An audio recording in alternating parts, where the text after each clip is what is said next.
Did you know that only 57% of Americans are considered financially literate? That figure is brought to you by Lucan with the Tennessean earlier this year. Now, converting that to real numbers, out of 327 million Americans, 186 million Americans are financially literate, but 140 million aren't. I'm here today to convince you guys to incorporate financial literacy and comprehensive education today in schools. So I am financially literate, and I've done a lot of research on this topic because it's something that I'm passionate about. There was this article with the CNBC by Martin in early January of this year, and he found that 4 in 5 working Americans are living paycheck to paycheck. And if you'd listen in on my informative speech, you'd realize that the lack of financial literacy is a major cause for why so many Americans are living paycheck to paycheck. So it's something that needs to be taught in schools for Americans' own benefit. It would help people prepare for their future, it would help the nation, and it would also implement education reform at the same time. And this can all be done by just contacting your local officials.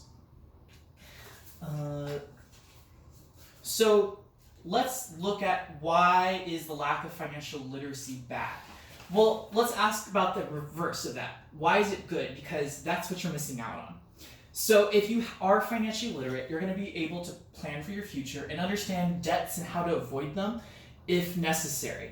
So financial literacy really helps in those situations. And when talking about the future, I know it's a really far away thing, but retirement is a big thing to talk about. Do you know that only 52% of older Americans have anything saved for retirement right now? 48% have nothing. And that's brought by Steverman with Bloomberg of this year.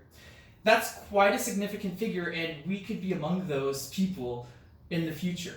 So it's important to start talking about this right now because compound interest could be doing the heavy work for us if we start investing now rather than, say, 10 years from now. So now that we've talked about generally why is financial literacy a good thing, what about the specifics of it? Well, specifically, what are the benefits of financial literacy, and what about implementing it and the education of it nationwide?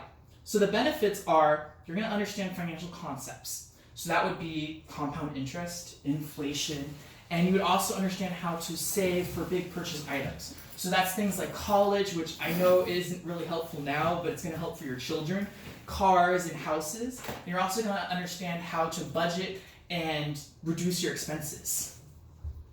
And I think a lot of us probably agree that schools right now don't really teach life skills for students. Like I hear a lot of people talking about how schools don't really teach how to do your taxes. And you know, if you're talking about that, then why don't we do something about it?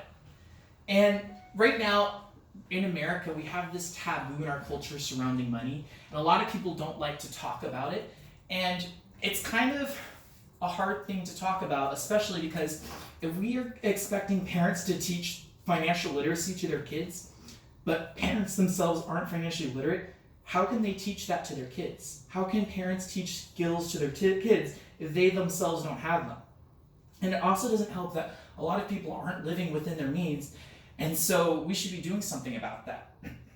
It's also important to consider the taboo because you might be working and being underpaid compared to a colleague of yours and not realize it. So if you have that conversation with your colleagues, then you're actually better off and you're more likely to either ask for a raise or find a better job where you are worth it, And so let's take a step back and ask, what would it look like if we actually went through and took action on this and made it accessible for all Americans? Well, classes could be teaching life skills, and rather than having students sit row and column in factory design with the bell ringing every hour, we could actually have teachers teach critical life skills that students are going to use for the rest of their lives. And we could become more like Scandinavian countries, like Denmark, who has a financial literacy rate as high as 71%. And that's cited by Clapper and her associates from a 2014 Global Financial Literacy Report. But it's kind of up to us and what we want to do. And I think for the benefit of the nation and as individuals, we should advocate and try to get financial literacy taught in schools. But how do we advocate? Well, just contact your local school board. Contact the Department of Education. Contact your congressional representatives. Speak up, make your opinion known, because that's how you're going to get stuff done. I think in high school, a lot of us have probably heard the phrase, be the change you want to be in the world. And while it's a cheesy phrase, it's kind of important nowadays because we now live in an age of activism. We want change, but we really don't know how to go about bringing it. Well, I'm telling you, speak up and make your voice heard. Thank you.